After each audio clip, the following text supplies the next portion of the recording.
കേരളത്തിലാകെ വലിയ പ്രകൃതിക്ഷോഭം ഉണ്ടാവുകയും മണ്ണിടിച്ചിലും ഉരുൾപൊട്ടലും വെള്ളം കയറലും ഒക്കെ ഉണ്ടായി നമ്മുടെ പ്രിയപ്പെട്ട സഹോദരങ്ങൾ സംസ്ഥാനത്താകെ വേദന അനുഭവിക്കുന്ന പ്രതിസന്ധി കാലത്തിലൂടെയാണ് ഈ ദിവസങ്ങളിൽ കടന്നുപോയത്. നമുക്കെല്ലാവർക്കും അറിയാം, കേരളം ആകെ പ്രതിസന്ധിയിലായി ഈ ഘട്ടത്തിൽ ആ നാടിനെ സംരക്ഷിക്കാൻ വേണ്ടി നിശ്ചയദാർഢ്യത്തോടുകൂടി ഇടപെട്ട ഒരു ഗവൺമെന്റ് കേരളത്തിലുണ്ടായിരുന്നു.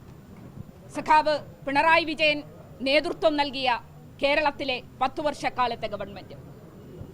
ആ ഗവൺമെന്റിന്റെ ഭരണത്തിനു ശേഷം പുതിയതായി അധികാരത്തിലെത്തിയ ശ്രീ വി.ഡി. സതീശൻ ഗവൺമെന്റ് അധികാരത്തിലെത്തിയ ഉടൻ അഭിമുഖീകരിച്ച ഈ പ്രകൃതിക്ഷോഭത്തെ, ഈ പ്രതിസന്ധി കാലത്ത് എങ്ങനെയാണ് ഈ നാടിനെ നയിച്ചത് എന്ന് നമ്മൾ കണ്ടതാണ്. കഴിഞ്ഞ 10 വർഷക്കാലത്തെ അനുഭവമുള്ള കേരളീയ ജനത വേദനയോടുകൂടി കണ്ണീരൊഴുക്കുകയാണ്.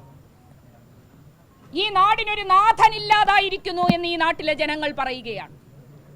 ഒരു ദുഃഖമുണ്ടാകുന്ന സമയത്ത്, ഒരു പ്രതിസന്ധി ഉണ്ടാകുന്ന സമയത്ത് അവിടെ എത്തി അവിടുത്തെ ജനങ്ങളെ ചേർത്തു പിടിച്ച് അതിന് കഴിയുന്ന എല്ലാ തരത്തിലുമുള്ള വകുപ്പുകളെ ഏകോപിപ്പിച്ചുകൊണ്ടുള്ള പ്രവർത്തനങ്ങൾക്ക് നേതൃത്വം നൽകുന്ന ഒരു ഭരണ സംവിധാനമായിരുന്നു 10 വർഷക്കാലം കേരളം കണ്ടത്.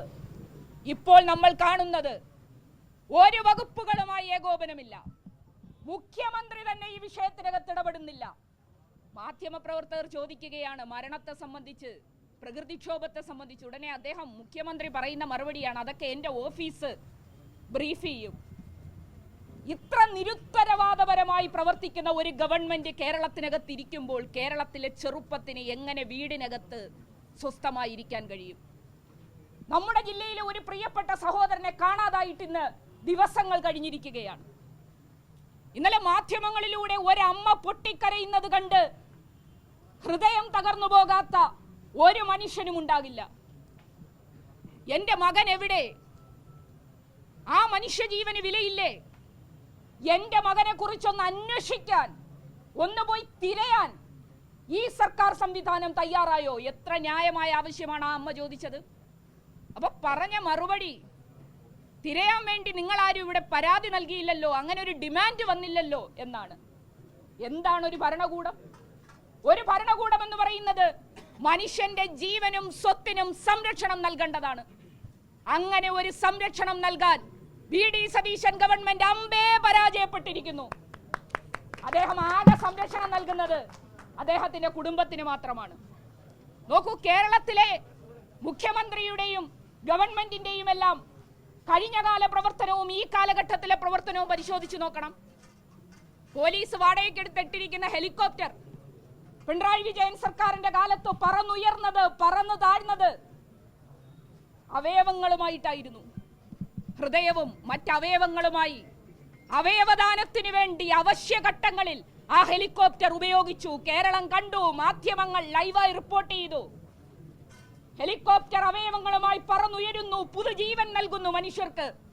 ഇപ്പോൾ ആ ഹെലികോപ്റ്ററിൽ ആപ്പിളും മുന്തിരിയും ഓറഞ്ചും ബ്രെഡും ബിസ്ക്കറ്റുമായി സ്വന്തം അമ്മായിയച്ഛന് കൊണ്ടുപോകുന്ന സ്ഥിതിയാണ് കേരളത്തിനകത്ത് വന്നിരിക്കുന്നത്.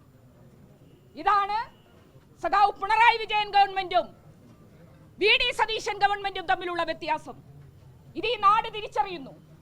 നമ്മുടെ നീണ്ടകരയിൽ, നമ്മുടെ തൊട്ടടുത്ത സ്ഥലം, ഒരു ചെറുപ്പക്കാരനെ കാണാതായിരിക്കുന്നു, ഒരു തൊഴിലാളിയെ കാണാതായിരിക്കുന്നു, ഒരു മത്സ്യത്തൊഴിലാളി സുഹൃത്തിനെ കാണാതായിരിക്കുന്നു.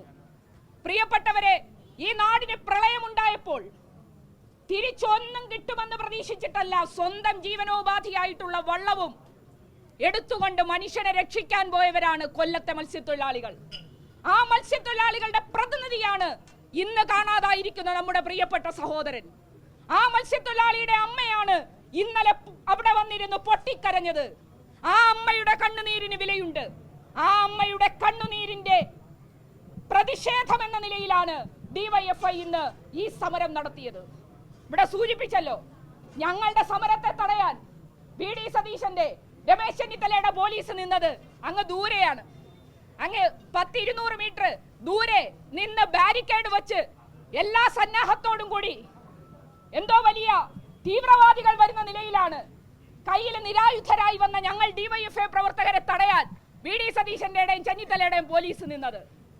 ആ ബാരിക്കേഡ് അവിടെ നിൽക്കുമ്പോഴും ഞങ്ങൾ തീരുമാനിച്ചത് ഈ കളക്ടറേറ്റിന്റെ നടയിൽ വന്ന് സമരം ചെയ്യുമെന്നാണ്. അത് ചെയ്യാൻ ശേഷിയുള്ള